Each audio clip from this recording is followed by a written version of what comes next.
So let's put into perspective where the major sources of money come from and where they're lost. Developing countries gain money from charitable donations, aid, remittances from migrant workers, and foreign direct investment. The money they lose are from interest repayment on foreign debts, profits taken out by foreign investors lending to rich countries, and most importantly, illicit financial flows. For this video, we're going to concentrate on the problem of illicit financial flows and on Pakistan specifically. A major chunk of the money Pakistan has received has been spent on rehabilitation efforts. According to the government of Pakistan, during the last 10 years, the direct and indirect costs of war on terror incurred by Pakistan amounted to $68 billion. Between the years 2002 and 2010, the United States gave Pakistan almost $19 billion or more than $2 billion on average each year. Over the period 2002 and 2008, only 10% of this money was explicitly for Pakistani development, and as much as 75% of the money was explicitly for military purposes. But I want to focus on the mismanagement of funds by the Pakistani government.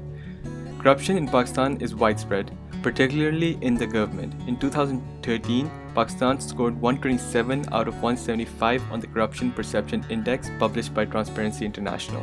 An obvious lack of public awareness in regards to the management of funds received from international bodies, with the civilian government often facing the brunt of the blame for the failures of the fragile economy. There are serious misconceptions about the general corruption in Pakistan.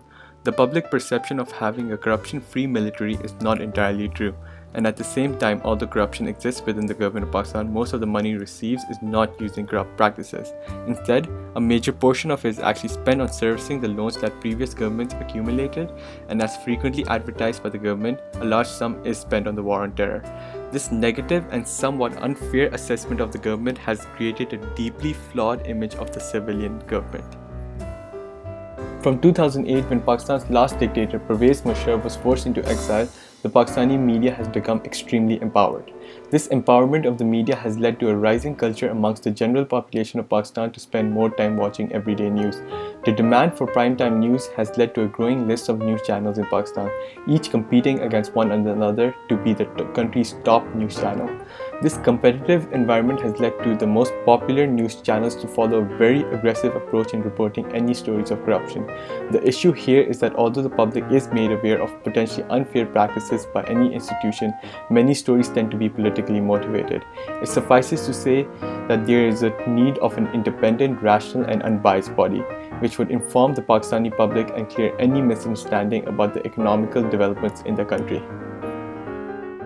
My solution is to create a local non-government organization which sole purpose is to educate the general population about the policies of the government.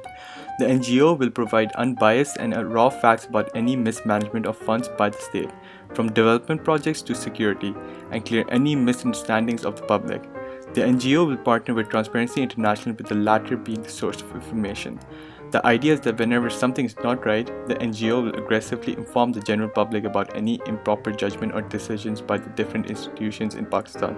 The organization will work with local media companies in coming up with innovative ways in informing the public about any unfair practices by institutions of the highest levels in Pakistan. This information will be delivered in a language which is simple and the message being memorable. Innovative short ads will be played in different news channels in the use of publications in the nation's most popular newspapers. The success of the NGO can be measured by comparing the rankings of Pakistan in the Corruption Perceptions Index published by Transparency International before and after the operations of the NGO. It can be argued that a better ranking in the Corruption Perception Index, and in other words, decreasing activities of corruption, is a result of a more informed public.